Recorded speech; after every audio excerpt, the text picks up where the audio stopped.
A common sentiment I hear about this election and pretty much every election since Donald Trump has entered the political scene is that, we haven't been more divided since the Civil War, that this country is so divided and there's nothing we can do. And,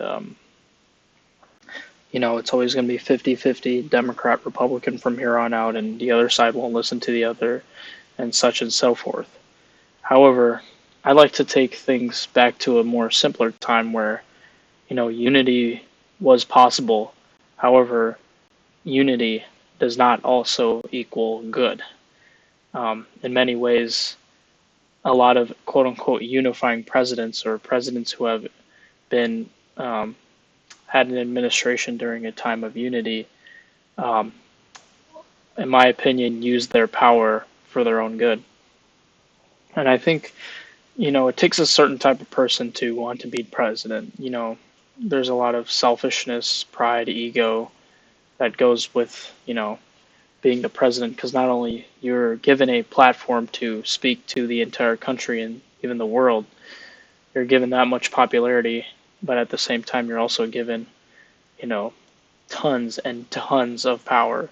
Um, Obviously Taylor Swift has a huge influence on a lot of people's lives, thoughts, and opinions. But is there much that she can tangibly do to affect legislation in this country? The answer is no. She can't write a bill. She can't, issue an executive order. So the president is someone who's in a very unique spot in terms of both power and influence on public opinion.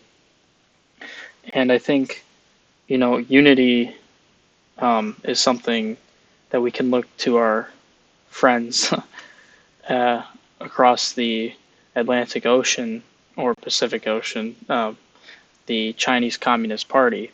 It's a single unitary party. Obviously, I can't speak for the entirety of China, of how unified they are, but, there is no Chinese Capitalist Party versus Chinese Communist Party. It's just one governing force.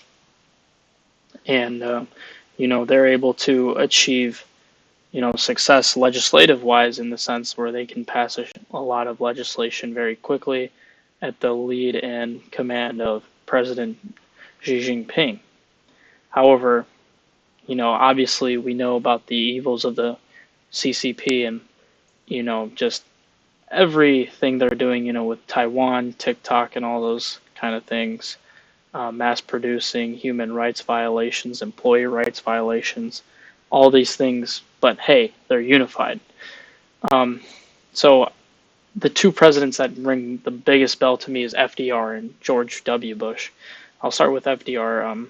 FDR was the one who campaigned heavily against Herbert Hoover. He was borderline a socialist. FDR ran on such a terrible time in the sense, we're going through the Depression, World War II was looming, things were getting intense.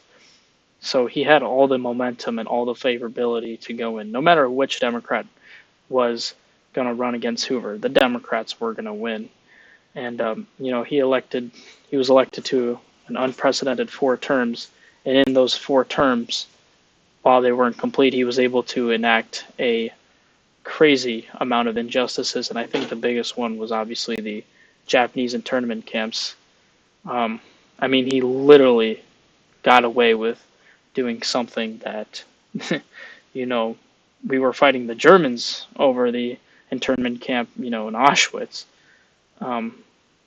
is obviously unjustified, yet here we were sending Japanese Americans who had no ties to the Japanese Empire, in terms of, wanting the Japanese to win, sending them unjustly, to internment camps. And I understand the intent was not necessarily to kill them. They weren't put in through as torturous of an environment as the Jewish people in Auschwitz. However, I still don't think that makes it okay.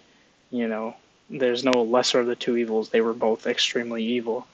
And because, Franklin Roosevelt was given such a unified country, let's all rally behind this in the war effort. Let's all rally behind this guy because we just want the Depression to be better. And to his credit, he was a very charismatic guy. Those fireside chats. I always think about his inaugural speech as well. The only thing we have to fear is fear itself. So he gave people a lot of hope, but with that hope, he was granted a lot of power. That brings me next to George Bush Jr. After narrowly winning the presidency, he came to a United States that was much like today, very divided. However, that 9/11 crash, and he's at ground zero with the megaphone. I can hear you, speaking to the people.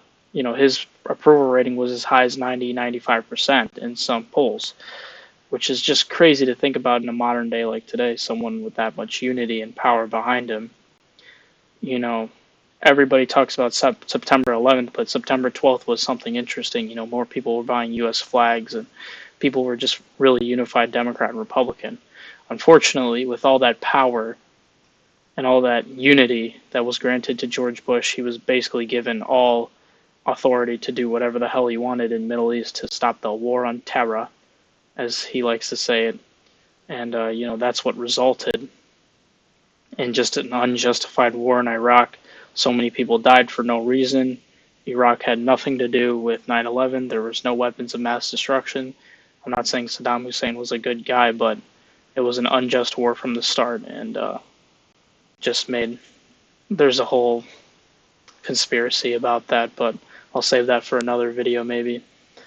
But the point I'm trying to make and circling back to is unity is something, sure, we should strive for. It's always good to get along with your peers, but at the same time, that authority should be questioned still, even under times of unity, because these people who are elected to presidents are very interesting.